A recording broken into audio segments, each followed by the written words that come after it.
Luxbourne may be a small city, but it's no stranger to hellish rush hour traffic. But surprisingly, getting out of the city today proves more of a breeze than a hassle.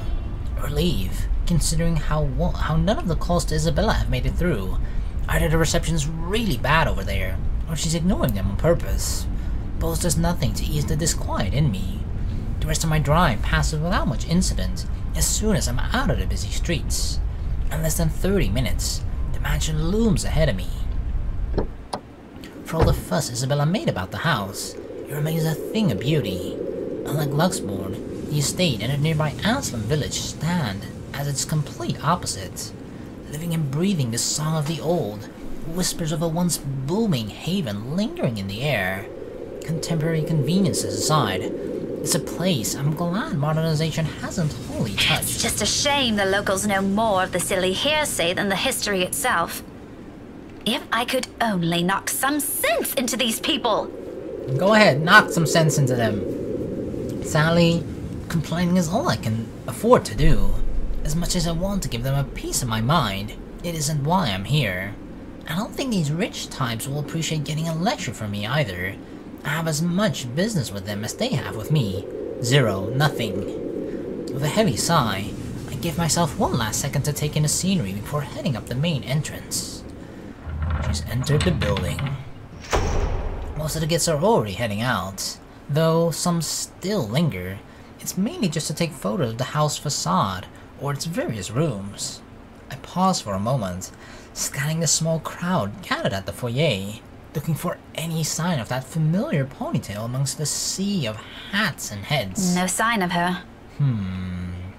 No sign of the other staff or Miss Cooper either. I can certainly look for Isabel on my own, but in a place this big? I'd be lucky if I didn't end up lost or find her before we need to meet with Zachary and Ash tonight. Sighing, I reach for my mobile and redial her number. The gesture, familiar now, after so many attempts earlier. Who still calls when like dialing the number? You just sort of click your contacts, right? Press on the name and then you call it. I never enter anyone's number anymore, unless I've never called them before, then maybe then. But other than that, I never dial a number. If she doesn't answer, I can still try contacting Miss Cooper. I just hope the network reception will cooperate this time. This side of the country has never been popular with the tech-savvy, after all. To my relief, it only took 3 unsuccessful tries. At the 4th one, right as it's about to switch to another intercept message, the line finally rings. Hello, Isabella? Silence follows while I wait for her to pick up, the ringing going far too long for my tastes. By now, most of the visitors have already cleared out. All I have for company are the faint murmurs and an eerie calmness left in their wake. A sudden hush settles and gives way to noises louder than they're ever meant to be. Doors creaking and slamming shut in some distant part of the mansion, floorboards groaning under the sheer weight of the house's history. In the now empty hall, they all reverberate with special clarity against the walls. Like this, those old stories seem to almost have a ring of truth to it. I don't get to stray far into that ugly line of thought, however. Not a second later, a click sounds from the other end. Hello? Hello? Isabella? Miss What Cooper the called fuck? earlier and... The whispers of help me. Isabella? Hello? Isabella? Isabella? Are you alright? How can I help you? How can I help you, miss? Without any warning, the call gets cut off. This is a bit weird, because I thought that only people who have actually touched or seen the letter would be the ones that come in contact with the ghost or with her or whatever, would be able to see her. But I guess that's not the case. Maybe it's both the letter or being in this mansion somehow, or maybe if you just only ever are in this mansion or just surrounding it, somehow that ghost then tries to haunt you. I don't know. Busy notes blare sharply against the heavy silence, but Rebecca at this point has definitely not seen the letter yet, because that happens tonight when they go to the movie, right? When they are standing in front of the cinema, the movie house as they called it, and Isabella just accidentally drops the letter and then they pick it up. So it's a bit weird that Rebecca's already hearing the sounds and shit. But above the noise cutting through the mute air remains the faint cries of a woman. From beyond the foyer, my hand falls to my side as I cast a worried look around, waiting for someone to come running. Surely, I can't be the only one hearing this. There must still be some staff hanging around, checking things out. But no one does. Not even when her sobs turn more frantic and anguished. Excuse me? Hello? Is she still there? I don't hear anything. Who's there? Isabella? Isabella? Is that you? Don't try to freak me out, girl. No answer. Growing anxious, I amble over where her cries come from, each step slow and cautious, towards the door on the other end of the room. While I'm far from someone who readily gives in to fear or stories lacking factual basis, the vague, restless feelings I have earlier immediately returns to me. And despite myself, my heart begins to race and my breathing quickens for me too. Somebody? Belle, it's me. Hello? Miss Cooper called. Is everything okay? Abruptly, all of it stops. My whole body tenses, mouth dragging in a ragged breath, ears straining for any other sound yet to come from the other side. But nothing follows. Instead, the quiet only lends itself to the heavy tension in the air, as if every small movement will disturb the fragile stillness hanging in the room. I wait for another second. Then, with a caution, I reach for the knob. Don't touch the knob! My fingers barely graze the brass handle when a hand falls on my shoulder. Excuse me, ma'am? Miss Cooper! Oh, I am so sorry. I didn't mean to startle you. No, it's Still reeling, my gaze shifts back to the door, as if any second now the cries will start again, or whoever's inside will burst out of the room. But I don't get to dwell on these. The woman's worried voice breaks through the haze in my mind again, oddly soothing in the thickness of my unease. Even if the concerned look comes from a total stranger, finally being in the company of someone else is somehow comforting. Ma'am? Are you okay? No, I'm just as fucked as Isabella is, okay? Oh, no, I'm fine. This is probably just some cold. Do you need to sit down? No need. I'm actually looking for a friend. I wave the mobile in front of her, like the gesture alone explains everything. Vaguely, I know my tight grip on it, and quickly slip it into my pocket before she notices. She doesn't need to know. Well, I'm not really sure if your friend would still be here. You know who I'm talking about, right? We're actually about to close the open house in a few minutes, ma'am. No worries. She's not a guest here. She works for Briar Realty. Miss Cooper called me earlier. In fact, I'm also looking for her. Yeah. Have you happened to see or know a Miss Cooper, perhaps, huh? Strange, green-haired lady? Recognition flashes in her eyes, and her worried expression dissolves into a smile at once. It's all I need to know that I don't have to look elsewhere or venture deeper into the mansion on my own. In some way, I'm not too keen on the latter right now. Oh, Miss Rebecca Gales, is it? That's a me. Yes. Sorry if I'm a bit late. It's not a problem. I was busy with the open house and a few clients anyway. It's actually a good thing you came when you did. Let's see. Isabella should be here somewhere. I told her to stay put earlier. Girl never listens. She gone. Rose? Rosie? May I have a minute? There's just this one little thing before we go. Oh, Hannah. Miss Cooper's head immediately snaps up at the voice. In a blink, a different kind of smile spreads on her face. It's the saleswoman smile. Yes, what do you want? Okay, A smile, still, friendly even, but the kind given mainly for the sake of pleasing other people, rather than making friends. Yes, ma'am. I'll be there in a few.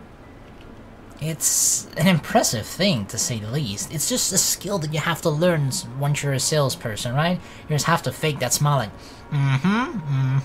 See, I suck at it, but I'm learning that level of professionalism.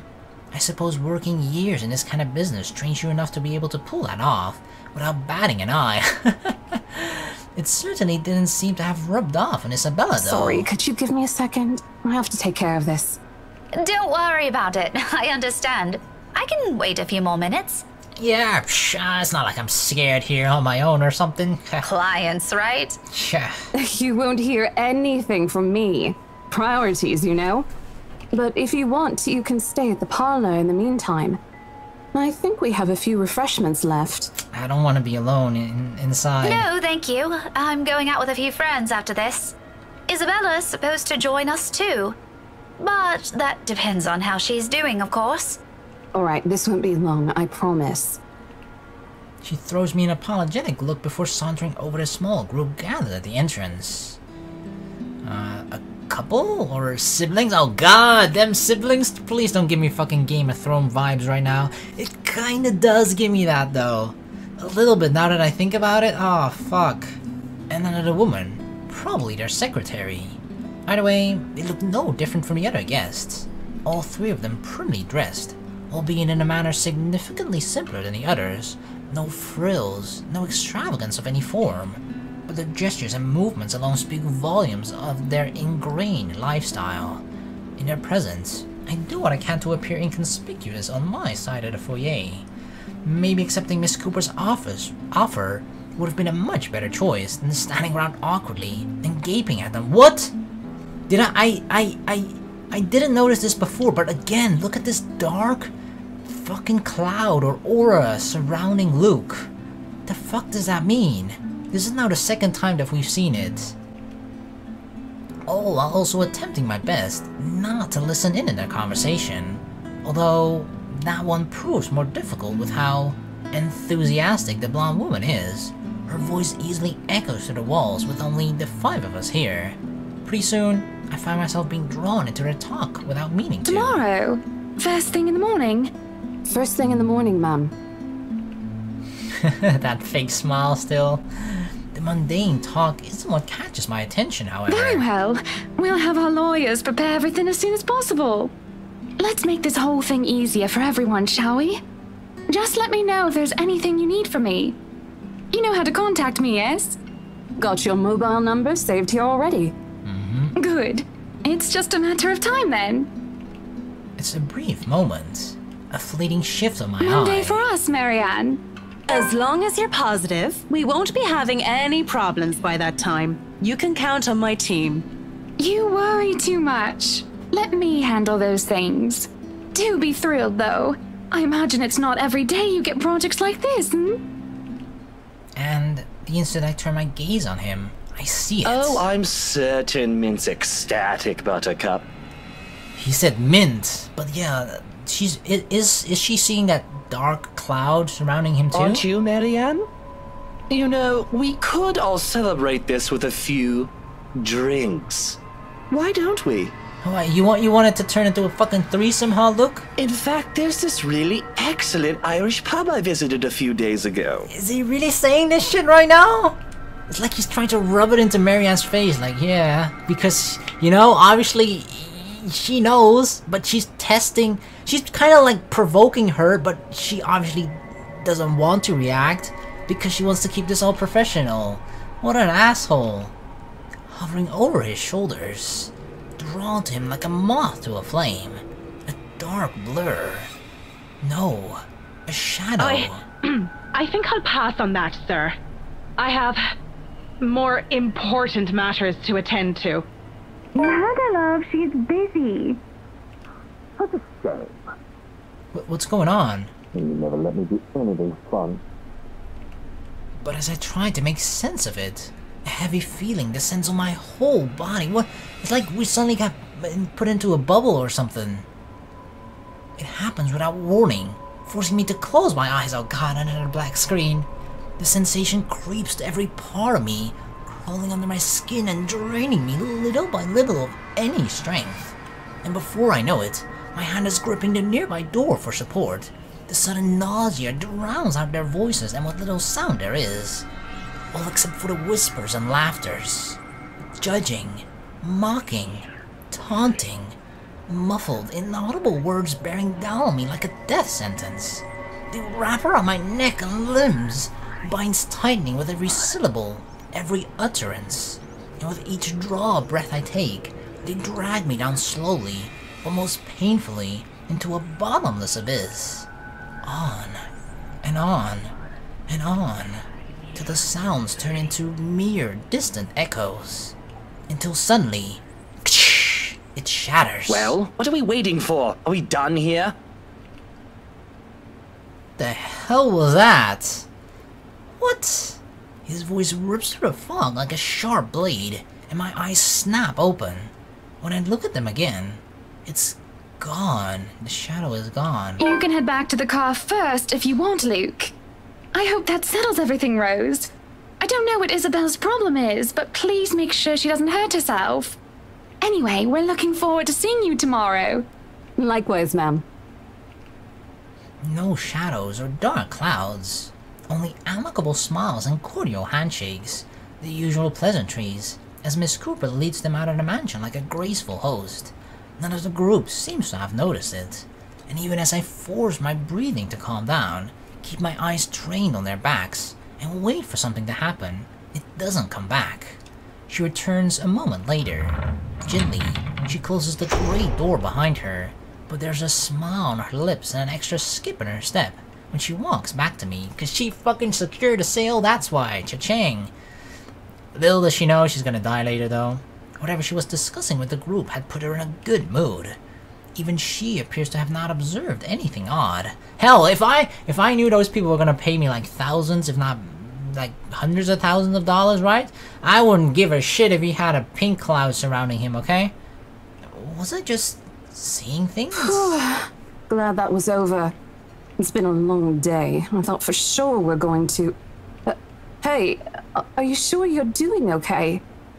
You look a bit green. I look green? Ha! That's funny coming from you, Rose. Maybe your green is rubbing off on me, that's what it is. It's all good. I'm actually still recovering from a cold. Weather's been crazy lately. Crazy? That must be it. The weather, this stupid cold, and the friendly warnings I'm too stubborn to listen to. As much as I hate to admit it, Isabella's right. I was, and still am, a little feverish. When she visited me at school this morning, the medicine helped, of course, but only some. Although it's not like I can't function, it did get better after lunch, and I was able to go through my schedule like the usual. Now I'm not so sure. However, I can't keep acting like I've seen some sort of apparition when it's anything but. I simply must have listened too many times to Isabella last week. My fever-muddled mind has started to confuse things. If this doesn't let up, I just need another visit to my doctor, plain and simple. Though I do hope it won't get any worse. We did promise to watch Zachary's film together. I know what you mean. I've been complaining to Isabel. It doesn't seem to affect her much, though. Must be because she grew up in the tropics. Anyway, shall we? She's probably hanging out with the rest of the catering staff. Oh, I wouldn't be surprised she's there. She eats like 10 hungry men when she isn't feeling well. Lead the way. With a small nod, she gestures for me to follow. I do so without much thought, finally putting everything in the back of my mind. The entire visit took a whole 24 minutes, and my trip to the mansion, as it turns out, is a useless endeavor in itself. Isabella's no longer there, left shortly before I arrived. Or at least, that's what the few staff who saw her assumed. None of them knew where she went, but I can take a few guesses. There are only a number of places in Luxbourne she frequents, and well, she's never been the complex kind. It really doesn't take a genius to figure it out. Still, it's odd she left on her own. She could have at least waited for Miss Cooper. It would have saved her having to pay the camp's fare twice today. And right after she was told to stay put! I mean, who does that? Isabella does that, apparently. Oh, sod off! You don't own the road! Beep, beep, beep, get the fuck off. In the end, all Miss Cooper could give me were a string of apologies for my trouble, and requests to let her know when I find Isabella. The whole affair didn't even last long. I probably spent more time traveling back and forth. Soon enough, I'm weaving my way back to downtown Luxbourne, worried sick, And on top of that, maybe a little annoyed. Just maybe, you know, if that road rage from earlier was any indication. Whether at the unexpected turn of events, or to Isabella herself, I'd rather not think about it for now. Not when I'm already running late for Zachary's film. Besides, I'm perfectly sure that's where I'll find her.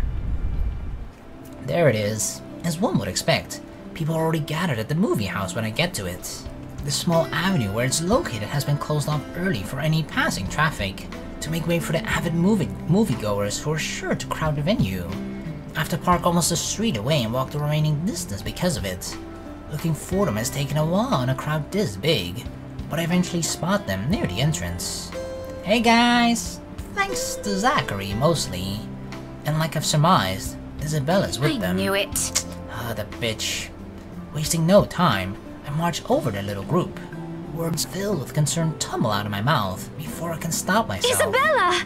Oh, thank goodness! Thank goodness you're okay. Becca, you're just in time.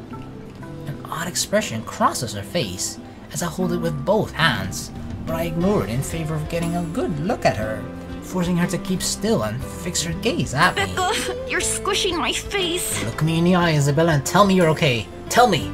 How are you? Are you alright? Why wouldn't I be? There doesn't seem to be any visible injury, nor does she appear to be in pain. Apart from her confused frown at my questions, she looks pretty much like she would any other day. Even so, you can't really tell those things with her at first glance. The last time she got sick, she never bothered to call anyone, even me, who lives right next door. If I hadn't checked on her then, she probably would have died on her bed with the rest of us none the wiser. It's one thing we laugh about now, but moments like those always teach you something about a person. If anything, they give me more reason to constantly worry about her. And the moment a familiar name comes up, I know my concerns right now aren't completely baseless. Rose called me earlier. Her expression swiftly changes, and gently as she can, Isabella pushes my hands away. Yet even before she says anything, I already have a hunch how this whole thing will play out. Oh, no, everything's good. Rose covered for me at work today. Sure, you're lying to us, Isabella. That's not what I'm talking about. How's your head? Then and there, the whole conversation goes down as I've imagined. She dodges my hand when I reach for the back of her head, intending to check the said injury myself, even makes a show of hiding behind Zachary just to avoid me. Instantly, what's supposed to be a simple inquiry dissolves into a shameless game of tag. Shouting and chasing, like none of us can be bothered to act like the full-grown adults we're all supposed to be. Hey, sometimes it's fun and okay to act as a little kid, okay? Including Ashton. I won't put it past Isabella, but Ash? Out of everyone, you're taking his side, motherfucker? How dare you? In fact, if that stupid smirk on his face tells me anything, he finds this whole mess amusing. Oh, for the love of— Isabella, this isn't a laughing matter. She did look pale when I saw her earlier. Wow, thanks a lot, Ashton, you traitor. I'll get you back for this, just you wait. Come on, Ashton, we're childhood friends. You got my back, right? What? I'm just saying it as it is. If you mentioned this earlier, we wouldn't be having this conversation right now. There's a moment's pause. My hand stills mid-air as my attention shifts to Ashton, the words he leaves hanging between the four of us. He doesn't meet my eye. I don't think he's even aware of what he said, but the meaning in each syllable alone is clear. Oh yeah, they were together earlier. They were together, Rebecca. Are you jelly? And they echo. They sting. They burn. I'm sorry. Saw her? You saw her, huh? In your dreams? Yeah, they arrived together. Bella looked fine to me then. I don't know. They arrived together, huh? What were you doing before then, huh? Of course. Of course! Why else would Isabella leave on her own after being told to stay put? After the little chat about money this morning. Something close to silence falls while I mull over those words. Both what's already been said and what's left unspoken. When I do find my voice, it only reeks with nothing but bitter, unpleasant thoughts. Thoughts I quickly stamp out before they surface. Thoughts I hide the best I can in the deepest part of my mind, locking it away for no one to see. This is a bit sad, right? Because Isabella is like Ash for so freaking long already. But it's kind of like, if you don't make a move, you know, it's like you can't expect someone after 10 years to suddenly like, oh yeah, you did like me after all, right? It's like you kind of have this window at a certain point, and it's usually somewhere in the beginning for you to get together. And if that never happens, then I feel like at least one out of the two people will think like, oh, I guess we're only just friends. I guess that's all will ever remain, so it's best to let it stay that way. And I feel like it between Ash and Rebecca, it's already been way past that point. But Rebecca still keeps on hoping, right? Oh, that's good. At least she didn't have to travel alone, right? At least. Good. Good. Yet, try as I might, the green-eyed monster easily rears its ugly head. Like it always does every time his gaze lingers a second longer. Every time he smiles in a manner far too gentle, far too sincere, whenever he thinks no one can see. Every time my mind suggests his words mean more than they should. Every small, little thing. Despite what he says, despite his tone. Look, you guys. For all I know, it may just be the same kind of fondness born from friendship. Maybe I'm simply overthinking like he often tells me. Or maybe there really is something there. But in his short display of impatience, I know the whole of it is just for show. After all, growing up together with him didn't teach me nothing about him. For whose sake is it this time, though? For him? For Zachary? For her? Or for me? That I can't tell. If she says she's okay, then there's nothing we can do about it. It's not like we can stop her either. Besides, she's still acting like the same old Isabella to me, if she can still run around like that. Why are you taking her side? How dare you, huh? You're supposed to be my friend. I'm not. But if she wants to watch Zach's movie with us, I'm not going to stop her. She's probably the one looking forward to it the most. Ash, that's... You, of all people, should know... Tell you what, if I notice something amiss with her, I'll take her to the nearest hospital myself. Oh yeah, so you can spend more time alone with her, huh? Is that what you want, Ash? Ashton free? Is that good enough for you? My mouth opens, then snaps shut almost as quickly, forming a thin, hard line instead. I can't respond. Not because there's nothing to say. On the contrary, there's plenty. So many things I can use to reason and get him to agree. But because he speaks with much certainty, with much reassurance, it feels like there isn't even a choice. All I can give is a long, deep breath, and a reluctant nod in the face of it. Before I can get a grip of myself and my own weakness, the mood immediately shifts, and I'm being tackled into a Thanks, hug. Becca! It's always been you with him, isn't it? Yeah. Did you say something? Me? Nothing. Don't mind me. A lie. Obviously. What else can it be? Each and every smile, a tiny effort to keep things as they are, or so I tell myself. Little do I know, this is merely a preamble. It starts out quietly and without fanfare, amidst friendly jibes and harmless teasing, with a scrap of paper fluttering harmlessly to the ground.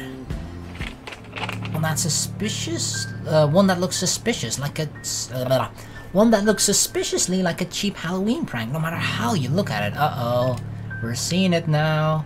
But yeah, this is when I thought, like, the moment you see the letters, when things start to unfold, the creepy stuff start to unfold for those particular people. But with her, it started before that already, with Rebecca, which is something I don't think with any of the other people happened. Because every single other person, they definitely saw. Isabella, Hannah, Zachary, even Marianne. Marianne, Luke, and Hannah, oh, those three saw it, like, during the sale, right, a little bit earlier, before this. They all saw it together. We're all seeing the letter now together. So, it's a bit strange that for everyone except Rebecca, she's sort of experiencing at least the presence of the ghost before then. Does she even realize how absurd she sounds now? Crivens, even my students won't fall for this shit. Isabella, aren't you taking this a bit too far? She doesn't give me time to regret nor think over my choice of words. From there, it escalates, grows into an argument too petty even for our standards as adults. Before we know it, one after another, harsh, Scathing words are being spoken. It's not a joke! Will you guys listen to me first? I saw something in the house earlier. It stood right in front of me. And then it came after me. If I hadn't gotten away, that thing might have... Right. And in broad daylight, Isabella. Typically I don't believe in this stuff, but even someone gullible would find the logic in that screwed up. Hey, it was pretty dark in that attic, okay? There's also no way in hell that this supernatural shit you're talking about is true. But it's real! What do you think I saw? A hallucination? A delusion? Didn't you say you fell down some stairs? So maybe Rebecca's right. It happened after, when I was trying to get away. I almost got stuck in the same room with that thing. We're all in danger. I thought you were my friends. Why don't you believe me? Come on, friends. But someone has to be patient in all this. And however much my own has already been frayed earlier, there's no one else. Who else can deal with someone selfishly acting like a kid? Like every other time, it has to be me. We are, and you know that. But this thing and that thing has got nothing to do with the other. I'm not one of your kid students, okay, Rebecca? When Rose Don't treat called me like earlier, one. I thought she's just exaggerating. But based on what I'm seeing right now, maybe it's better if we really postpone this for now. Don't bother. Just like that, she cuts us off. Slams the door right in our faces while her own temper flares before I can stop. Though it falters briefly at the hard expression on her. When she snatches the blasted paper from Ashton, I hold onto it. Regardless of how upset she appears, soured expression and balled fists, throwing a tantrum is simply unacceptable. For a grown woman at that. Words form at the tip of my tongue, ready. But before I can open my mouth and let it all out, her feelings and mistakes be damned, Zachary raises a voice of his own. Guys! A warning underneath the warm and hopeful beat in his voice. We all stop to look at him, and even my own anger subsides a little at his tone. Why don't we all calm down first? I'm sure Isabella has her reasons too. No need to be hard on her. And hey, ain't this supposed to be a happy get-together? To an outsider, it may sound like a desperate request, but Zachary has always been the one to keep a level head over petty squabbles, and he had to be the first one to die? Oh, I suck. This time's no different. He knows what to say, and when he lets it fall, the only ring sharp and true. We haven't seen each other for months. I'd really love to know what y'all have been up to. I only ever get to talk to Bella over chat. WhatsApp. Please. And as careful as she is with his own tone, it does make me feel ashamed. We're supposed to be here for him, to give what little support we can give. Yet, here he is, trying to keep 3 stubborn people from outright hashing it out in public. Later we can, and will talk about it, of course. There's a proper time and place for it, and at the moment, my anger and whatever reprimands it carries no longer matter. Beside me, Ashton appears to have already caught on. The lines of his shoulders ease to something much more relaxed, his expression back to its usual nonchalance. Isabella, however, she stands perfectly still, her hands clasping the straps of her bag like a lifeline, eyes trained at one point near her shoes. There's no anger in her face, only an undeniable hurt. But she's never been good at hiding what she thinks, always the open book, always the one to wear her heart out in the open. And when she looks up, her answer is also a simple. If we keep arguing here, we're going to miss the first few minutes. Her lips will curl up in a smile, though lacking both its usual brightness and glee. It's a smile nonetheless. I've seen it countless of times. It's the very same one she would show when she knows she has no other choice, or simply when things get tough for her. But despite everything I already know about her, it still catches me off guard. In all honesty, I expected her to run, to balk at the first sign of losing this time. I won't even be surprised. At 26, she is the youngest amongst the rest of us, less experienced, less accustomed to dealing with trivial quarrels like this. Yet here she is, schooling herself and coping with it like how she would with matters concerning her family, like a true fucking champion. Outside of that, to me, she has always been this childish, naive girl, and watching the opposite play out right now. However, somehow, I find it difficult to wrap my head around it. Alright, that's the Isabella I know. Yeah, that's an adult Isabella. Oh, good. I thought for sure you were going to cry. But I envy her. What was that for? Because Ash makes jokes about her and not about Rebecca, not about me. Stop calling me a crybaby! I'm not one! Aw, don't cry. Stop it! Slap him. I envy her spirits, her warmth, her cheer, the shine in her eyes when she looks at the world. How everything seems to simply fall back to a pleasant, lively rhythm with her around. How easily and tightly she fits into our lives, even without bonds only long years could forge, like a lost piece of puzzle, despite her jagged edges. How she draws people to her with ease. How Ashton, of all people, can be drawn to her. She's taking him away from me! Okay, scaredy cat then. That too! If you repeat that, I swear I'll... Let's just go. I have enough of you guys' flirting, okay? Make no effort to keep the bitterness from my tone. I let it seep, linger stiffly in the air, as I avert my gaze from them. From their playful banter, their friendly remarks, or friendly teasing remarks, and Ashton's tender, affectionate smiles. How dare he? How dare he smile at her affectionately? That smile used to be for me! All before the stabbing aches and my heart changes to something too painful to bear. It's all in my head, is what I often tell myself. Yet the way my heart rends at just the sight of them hurts. And like a coward, I walk away from all of it, taking with me a small hope the movie will distract me away from these thoughts. Because like this, it's easy to find something to hate in her. Damn. Dusk has already given way to night when we leave the film fest. Unfortunately, it does nothing to improve my mood like I am hoping. Neither does the muggy air that greets us upon stepping back into the noisy streets. Too busy, too loud, too many people taking what little space the sidewalk offers. It forces anyone to bump shoulders with those they barely know, let alone care about. I don't want to touch other people, ugh. On a normal evening, I probably wouldn't have minded the crowd nor the humid weather. It's not like any of them are bothering anyone. And yet, even with what's admittedly a pleasant company, I can't bring myself to lighten up. See you guys some other time. Yeah, whatever. Yeah, see ya! I don't care about you guys right now, fuck you all.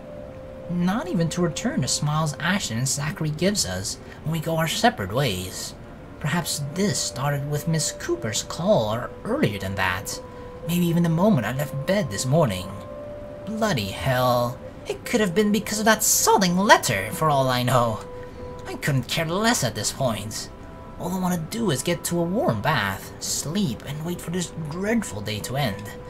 Now, if only Isabella would stop babbling, then maybe this dull throbbing at the side of my head won't turn into a full-blown headache, too. Zach did a pretty good job with his movie, didn't he? Even though Ash said he ran into some trouble late into filming. Wow, no response from Becca. She's like, hush up, girlfriend, no talking. But I knew he had it in him. It's not like I didn't believe he couldn't do it. I mean, did you see his face after the credits rolled? All those months he worked on this, and everything's finally... You weren't even watching. Only the first minutes. I watched the rest of it, I swear. Besides, Ashton was the one who wouldn't stop asking questions. Oh, blaming it on Ashton now, huh, are we, Isabella? Well, why do we still need to talk about this then? I liked it. Ash liked it. You liked it. We all liked it, okay? Just shut up about it. Shouldn't you be telling that to Zachary in person? I'm sure he'll appreciate it better than I ever will. Damn, Brecca's being so bitchy right now. I know that, but maybe there's something you want to say? Zach had you check the scripts before he went through everything, didn't he? You also worked on it, even if it was only for a short time. So, maybe you want to... I don't bother waiting for the rest. The moment I spot my car, I immediately make a quick beeline for it. Knowing her, this is merely another attempt at starting a conversation, just so we'll have something to fill the dread air, or the dead air, to replace the strained atmosphere we've somehow walked into. One thing, the very thing I'm not too keen to deal with at present. Behind me, Isabella also changes her pace to match mine, her soft strides growing brisk and uneven in order to catch up. A small part of me half expects that she'll suddenly trip. Wow, so cruel! Like you would just hope for her to trip and then she's like, ha, yes. I hope you scraped your knee, bitch, and then she turns around, smiles like, oh no, Isabella, are you okay? Damn, she's not the clumsy sort, but there are definitely times when she can be the least coordinated person on the planet. Becca, hey! Oh no. Wait for me! What happened? And people wonder why I worry. They're not really completely unfounded, once you've already grown familiar with her habits. Though, right now, this is also at the very end of the list of things I want to think about. Sometimes, it does become overbearing. Even her voice as she calls after me sounds nothing more than background noise to my ears now. Rebecca, slow down, will you? Your car's not going to leave without us. Oh, yes it is. You haven't heard? We have cars that drive without people now. The sooner we get on the road, the earlier we can get home. It's Friday, in case you didn't notice. And her name's Rebecca, okay? Her last name's not Black, but you know what that means. I know what day it is. But the traffic's not going to magically disappear, even if we go there right now. I don't want to hear that from you. Didn't you used to complain how horrendous the traffic is back home for you? Yeah? But that doesn't have anything to do with this, Becca. Yeah, traffic in the Philippines don't matter right now. Okay. What do you want to do then? Wait it out? Walk? I just want to go home, Isabella. If you want to stay out here longer, I won't stop you. But leave me out of it. I'm not up for any other foolish excursions tonight. Damn, she's in a really bad mood. I wasn't thinking about an excursion. I want to go home too. It's already late. It's kind of funny, right? It's really obvious that Rebecca's annoyed and pissed off and kind of taking it out on Isabella. But despite that, Isabella doesn't take any offense to it, right? Normally, if another person acts annoyed at you, you'd be like, what the fuck, why are you acting like they would at least make a big deal of it. But Rebecca just tries to not pay attention to that and just, act normal, I guess? I don't know. It's just that you've been in this there we go. mood since earlier. Of course. Just as I mentioned it, Bella's finally gonna address it. Are you really okay? Was it the cold? Or did something happen at school? Or was it after school, huh? Right here in the movie theater? Do you want to talk about it? A long pause follows, and it holds everything she's been meaning to ask from the very start. I'm in no mood, but all the same, my hand stops short of unlocking my car, and my grip on the handle tightens. I can feel her eyes boring on me, waiting, hoping patiently for any answers I'd give. She's the same as Zachary. They're bad liars. But when you talk to people like them, if you're not careful, they often leave you with no other choice but to admit the truth. Those exact same ones I can't voice. Despite my lack of response, she pushes on, surprisingly. This time, her tone is quieter, more tentative than usual. Was it because of the letter? It wasn't the letter, you bitch! You're stealing Ash away from me! It's a well-meaning question, much like the rest of this talk, yet something in how she says it irks me. If it is, I'm really sorry. I didn't mean to cause a scene. I did see something in the mansion, though. I wasn't lying about that. Wherever she wants to take this, I no longer want to hear a word of it. Not at this minute. Preferably never. Especially when there's already a million other things buzzing and prodding inside my head. Sometimes, my patience can only be tried for so long. I'm in no mood to talk. This cold caught up with me. The second one is just clearly lying, right? I feel like just be truthful. Rebecca just seems like she's not in the mood to talk. It's better to just say like, lay it down. Like, Isabella, not fucking right now, okay? And during the open house, even if there were a lot of people around, there were weird things happening. What happened? The relationship... I don't know what it was before. Did it go better or worse? I don't know about this. I don't know if it improved or didn't. I don't know if there was anyone else who noticed, but I heard things. I'm sure it wasn't because I fell down the stairs. Even before that, in the attic, Will you give the sodding letter a rest already? It's not the sodding letter. The effect is immediate. Abruptly, Isabella clamps her mouth shut. Her flickers across her face as she looks away, and her shoulders droop, all before the thought of holding back on my tone or how she'll take every word crosses my mind. When the realization does hit after, a twinge of guilt washes over me at once. But with all that has already been said and done, what am I supposed to tell her then? That I'm someone who can be so easily unsettled by my own assumptions? That this stupid sulk has been brought upon by just some equally stupid jealousy? That's kind of true, right? This is mostly something that's kind of playing in Rebecca's own head. Like, sure, it kind of seems like they're flirting, but Rebecca's probably making it a bigger deal in her head than she actually is. And that is because of her jealousy. So she can't even necessarily blame Ash or Isabella for this. It's just, she's doing it to herself for the most part. At the simple glimpse of her and my childhood friend together infuriates a part of me. Or that I wish I've been in her place during those times instead. True or not, I owe her neither of those. And if anything, she's the last person I want to know about it. Look here, I'm not in the mood for this kind of talk tonight. My head is aching and I'm tired. I don't want to hear about the dumb letter, or the mansion, or whatever it was you saw in the bloody attic. Just get in the car and we're going home. Sorry. I won't mention it again. Damn. If you're so worried about it, why don't you just throw the blasted thing away? Yes, you should have done that, Isabella. I agree with Rebecca on this, okay? She may have been a bit bitchy the entire day, but I agree with this. Just should have thrown it away, tore it apart. You make it sound so easy. Why can't you? Because it is.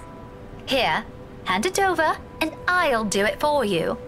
Might as well shred it up while we're at it. Yes. Put it in a fucking paper shredder.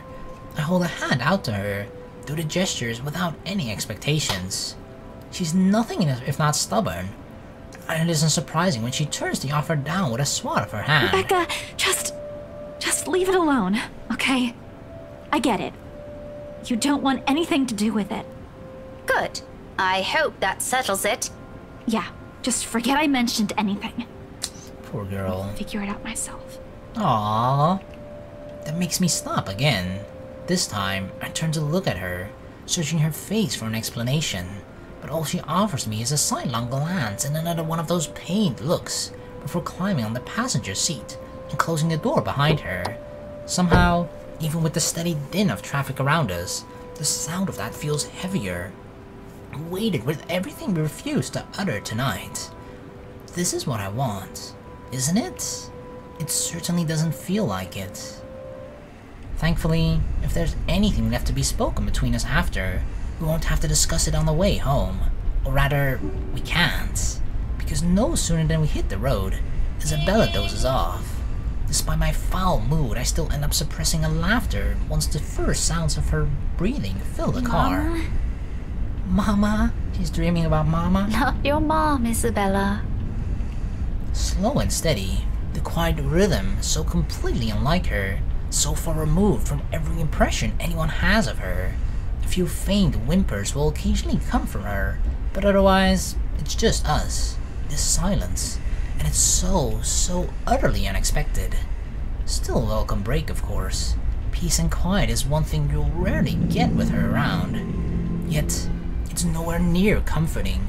It merely lends the air this strange clarity, every little sound, every single movement, more palpable. And with it comes the unease. A jolt of surprise hits me. It's almost comical if this were a different situation. In my haste, I accidentally dislodge my phone from its seat on the dashboard when I swipe on the screen. Soon, I'm scrambling blindly for it with my other hand, while keeping a steady eye on the road ahead. Whoa, you shouldn't be, like, playing with your phone and driving at the same time. A voice crackles from her loudspeakers before I can put it back.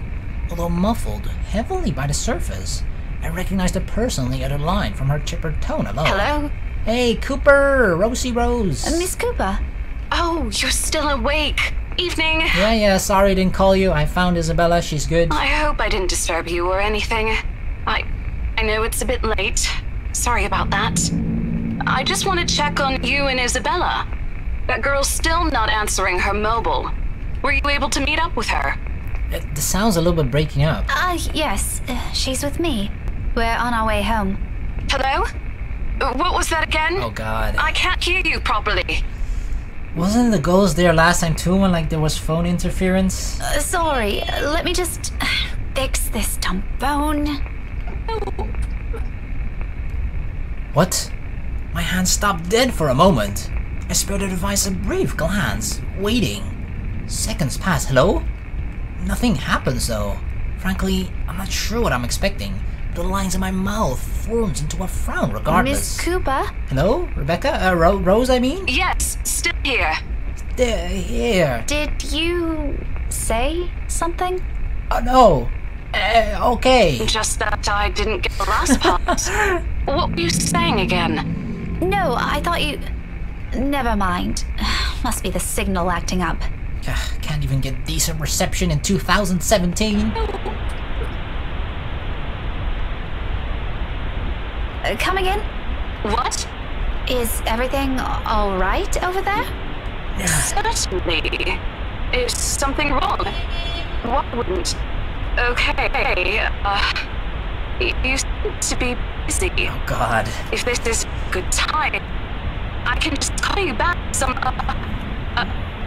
Not in a car. Help me. I have to make a conscious effort not to panic right then and there. Although my tight hold on the steering wheel tells a different story altogether. Miss Cooper! Rose? We're sitting behind the driving wheel like, oh fuck! Like almost crushing the steering wheel. Hey, Rose! Are you still there? Or is this the moment where Rose gets killed? Only a burst of static answers me. And... oh, there it is again. Maybe this lapse is entirely because of exhaustion. But this is kind of weird, right?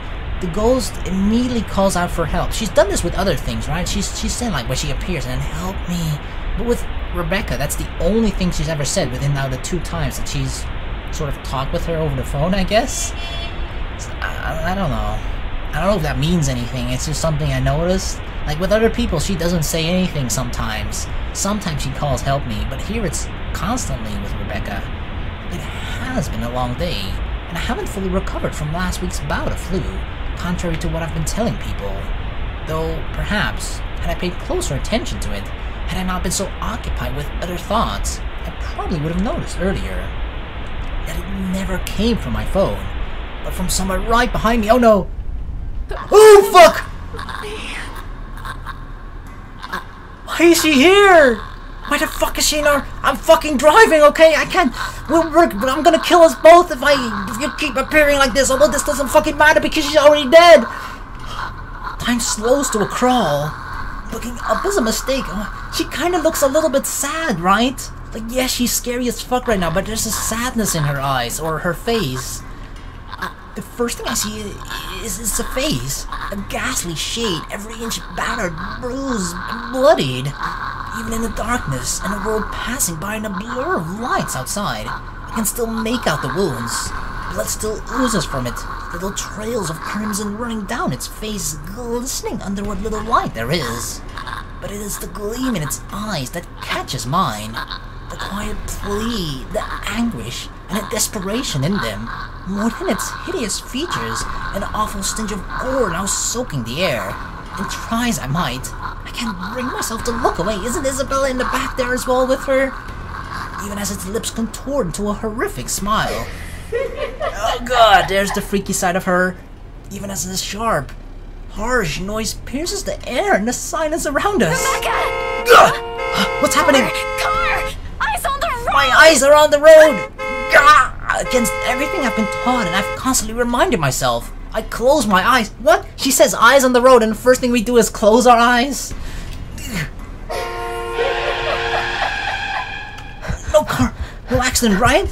It's a brief moment. A short, vivid second of muscle memory and instinct completely taking over. And if I didn't allow it, if my hands didn't move, or my feet didn't hit the brakes in that exact second, I might have... Isabella and I might have... No. I shake the notion away before I lose myself in it. Right now, it's an ugly line of thought I refuse to venture into. Not when breathing is a struggle, and every ounce of strength has been totally drained from my body. Most definitely not while Isabella's panicked voice beside me still rings in my ears. We're alive. We're safe. That's all that matters. We're okay. That's all that matters. But it's not her face that I look for when I finally open my eyes. Oh God, are you kidding me? Of course it is. I expected stains, little telling marks and creases on the covers to show me where it sat, not a second ago. But whatever it is, it left not a single trace. And though courage is a hard thing to gather at this point, I take what little of it remains in me and turn towards the back seat. Even then, there's none. Oh man. Fuck. In the car, really? Of all places, she appears in the car? Was there really something in there in the first place? With how empty it is, I'm beginning to doubt it. This stupid flu again. I need a long rest after this. My hands fall uselessly to my side, numb from how taut my grip on the wheel has gone, yet still trembling from the unexpected rush of adrenaline. Against my ears, my heart still pounds in erratic rhythm, and my breathing hasn't slowed down.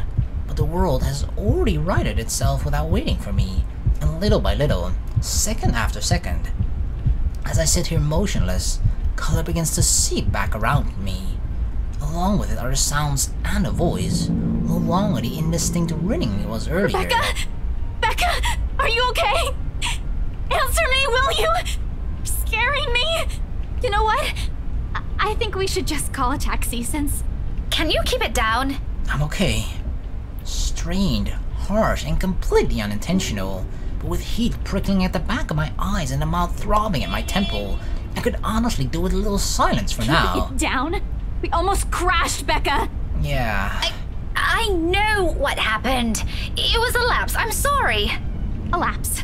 You call that a lapse?